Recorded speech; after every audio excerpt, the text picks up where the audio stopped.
Hello and welcome to the Aviators South Africa Chats. Today we're talking all things Lyft.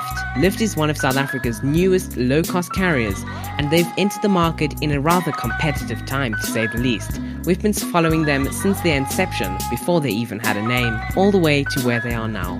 Now today we're going to talk their business model, their comparison to their competitors, their SAA venture, and everything in between. This is the Aviators Chats.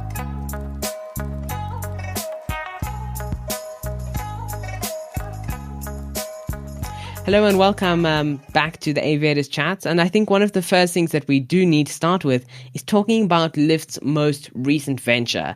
If you don't know anything about Lyft, please go check out the videos linked in the top right-hand corner of the screen or in the description. We've made everything from trip reports to discussions all about it. So that can give you a bit of a baseline. The first thing we want to talk about here is Lyft Premium. Now, Lyft Premium is Lyft's take on a premium domestic carrier. Now, although Lyft advertises themselves as a low-cost carrier, we know that this is actually not very realistic. They offer a business premium product. Now, this product is currently in competition with Airline Business Class, British Airways Club product, and SAA's business class product. Now, the thing is, Lyft has launched into this rather hybrid model where flights are cheap enough in economy, but if you can shell out the extra cash, they can be really luxurious. I think Lyft's business model is especially interesting because at the time it was conceived, they spotted a gap in the market, which was low cost but a premium product, which hadn't at the time really been offered. I think Fly Safair they have some sort of a premium, like they have a premium sort of version of their services, but it was never really advertised as much or as in like how do I say it, as it wasn't really part of their business model as so much as Lyft's was. I think the one other thing to mention is who they're in competition with. I think Lyft, they've called it they've got their Lyft Premium, but I think their general standard service is so above their competition in general, and it's almost unnecessary to go to Lyft Premium. They're not technically a low-cost carrier if we look at their pricing in comparison to airlines to the likes of Safair and Kulula. I think the one thing to mention here is that when it was conceived, the dynamic of the carriers at the time has changed from then, because now we've seen the loss of Mango Airlines, which has affected the way Lyft fits into the market. It's also quite important to note that although Lyft is in competition with airlines such as Safair, how you've mentioned Safair's most recent premium product, Safair's premium product is really strictly aimed at business travelers, companies that are looking for a cheap alternative that will give them extra perks. Whereas I feel Lyft's product is also more on the leisure side of the premium world, and that's why it's more in competition with BA and Airlink and South African Airways. Now, the thing with Airlink is Airlink offer a much broader route network than Lyft does, and so did British Airways, although to a much smaller size. Now, the thing with Lyft is because they only operate Cape Town and Joburg and George flights, there is a much limited range than Airlink. But the thing is with Lyft is the service is on another level.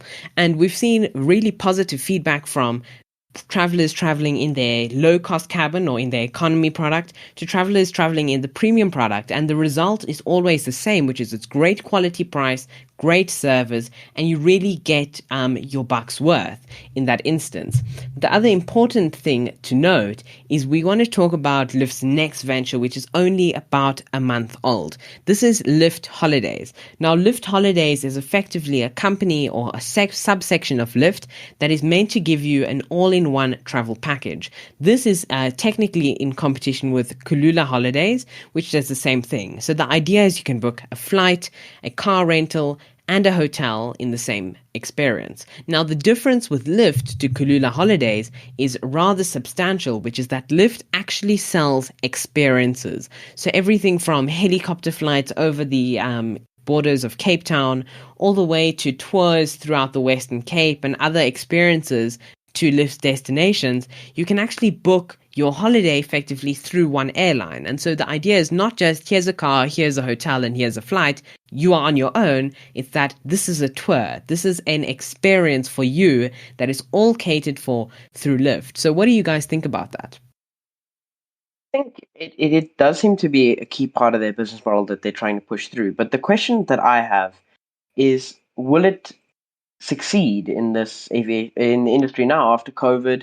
We've seen uh, so much loss of money and obviously resources, which has really put a damp on the aviation industry.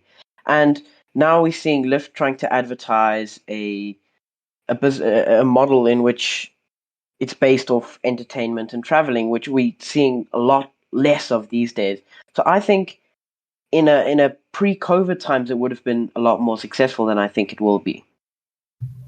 I think that's a really interesting point, and I'd like to sort of oppose that point in some ways, because as much as we're saying, well, actually, and it's a very justified point in 2021 or 2022, where we're saying, actually, most of the population has lost their income, they've lost their jobs, and so really, why do we have this airline which is prioritizing a premium cabin and experiences, right? That's what we're trying to say, is when a lot of people are struggling just to put food on the table.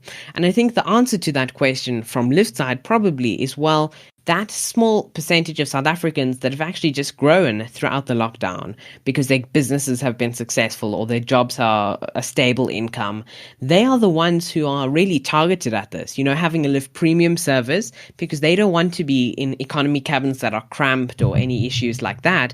But they also are the people who are looking for a lavish holiday and an expensive experience, to treat themselves. And so while we could argue that actually that shouldn't be happening in 2022, it is happening. And I think it's a rather interesting perspective that Lyft has gained through that. I think your point is a good one, that there are people who are struggling to put food on the table. So I don't know where their idea came from. It seems to be working clearly because they seem to be doing so successfully. Well, they seem to be doing so well at the moment. Their flights seem to be successful. Half of them, or most of them, are full, or close to full. And I mean, admittedly, some of that could be because they've only got 2 aircraft, which obviously makes it a lot easier to fill up. But I think also the lack of competition has helped them through this, and it's also giving them new options, which other airlines are starting to lose. As we saw last year, British Airways in the slow lounge, or was that this year? I can't remember. And I think it's just giving them a whole lot more of the market. I think one important thing to note is that I think Lyft is sort of changing from just being an airline to being a holiday service type thing, which we've seen in Europe many times before, actually. And what's sad about it is that most of the time it doesn't work. So the question is, will it work in South Africa? Because there is obviously a gap in the market that nobody has mentioned, but um, it's clearly sometimes not a very feasible business model. Exactly, Tom. And I mean, in the UK and Europe, we've seen it with Thomas Cook. That airline went under in 2020. We've seen it with Condor. We've seen it with other airlines such as Jet2, which also have the sort of low-cost model, and they were sort of expanding into the holiday market, but didn't quite really get there. And I think it's a really ambitious thing to go through. And I mean, we're seeing prices with Lyft Premium come from all the way from 3,150 Rand for the sort of stretch of road, going on a drive around the coast, to all the way up to close to 10,000 Rand per person. And of course, these include meals, accommodation, and various other things, right? And so it's a really competitive market. If you mess up the target area and the target market, you could really end up in deep trouble, because those people can't afford having 10,000 Rand holiday per person with everything included and a lavish trip, right? And so if you mess up the branding and the marketing, that's also an issue. And let's just quickly talk about some of Lyft's brand deals. We've had brand deals with Vida, Pick n Pay, Varsity Vibe, and others such as Pura, Superbalist, and many other brands locally. So Lyft make a big impact on this local brand, this local airline. And that's why part of it was when they named the airline, they got the people's choices. And ultimately, the people who won the most were Lyft, and they thought that meant prosperity and various other things. Now, what we can see is we're also very clearly seeing a low-cost market. We're seeing Varsity Vibe offering like 20% deals to students, to university students on Lyft. And so it's really interesting that Lyft has really got these hybrid models that are actually working. You've got a premium side, you've got expensive holidays, but then you also have super cheap university flights. And so it's really something unusual. So Tom, why don't you tell us, what do you think, what impact do you think that's going to have on the industry? I just wanted to mention, I think I think it's a clever idea because just them being an airline, I mean, as they say on their website, they don't they don't know everything. They can't do everything on themselves, by themselves rather. And I think that expanding themselves like that I mean, they're getting the best of this, and then they're getting the best of both worlds. I think the other thing to talk about is them in comparison to other airlines. What competition do they have in the country? Where's it coming from? Because most other airlines just don't have that same sort of premium package, and especially with the holidays. And I think in comparison, in terms of like the premium, I think SAA was probably their closest competitor at the time. But as we can see at the moment, SAA is really struggling, and we don't know if they're going to get back off the ground at the moment. The low-cost carriers like Kalula, FlySafair, Airlink, although Airlink's a bit more expensive, they all still don't have that same sort of premium feel about them. So where is their competition? Or are they by themselves? Because obviously, if they're by themselves, it makes it a lot easier for them to take off the ground. Tom? I just wanted to quickly pose a point there, which is that I don't actually believe that Airlink slots into a low-cost market. Airlink have really excessive prices, to be honest, but they also offer something that other airlines don't. They have a vast route network, they have premium service, and even their economy service gives you a lot more than what a low-cost service would entail. So I think a main competitor, in my view, to Lyft would actually be Airlink, because Airlink have the fleet, they have the route network, and they have the service. What they don't have, though, is the holidays. I think my main question about whether they can fit into the market is not whether there's direct competition, but rather whether they can survive in the COVID-19 thing, in the industry. And I think this brings us back to what we were talking about earlier, because it really comes down to that one question: is there a space in the holiday market after all this devastation from COVID?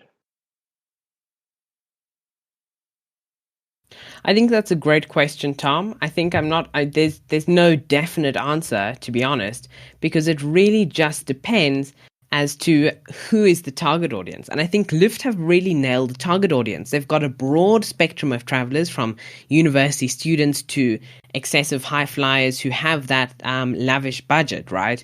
And I think that's really useful for Lyft and for their business model. And I'd like to quickly touch. So what we've seen since this video is the loss of Mango.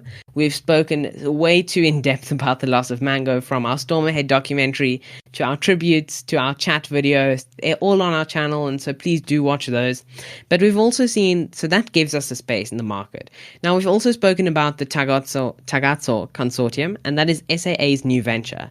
Now for us, there was a really bad prospect, which is that SAA's venture, Tagazo, was built off Global Aviation, which is actually Lyft operated, the airline, under the Lyft brand, effectively.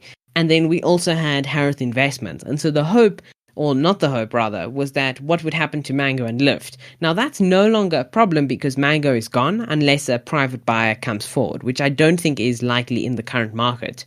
The other thing is then, well, still, what would happen to Lyft? Will Lyft just become part of South African Airways? Because I think if Lyft was to be dissolved and Global to focus their efforts on South African, I really think that would be a terrible idea. I think Lyft has such a unique business model. They're really doing well. They're extremely successful. They started up in the middle of a pandemic and they're going strong. They're posing a real threat to airlines that have been around in the market for 60 years or so, and airlines that have been newer in the market. And so I really don't think that would be a good idea.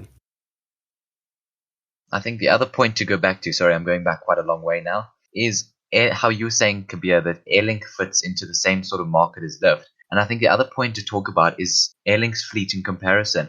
They've got much smaller aircraft, and in these COVID times, it's just giving them, I think it's giving people the confidence that they're smaller aircraft, there are less people on board. Tom? I think that, yeah, in terms of comparison between Airlink and Lyft, I think the two main differences between the two, which really sets them apart, is the the holiday service, and their fleet, which and their route network, especially because Lyft obviously only operates one or max two routes in the country, and Airlink operate all the routes in the country basically that they can, and I think that's the biggest difference, which really says I don't think they comparable in that sense.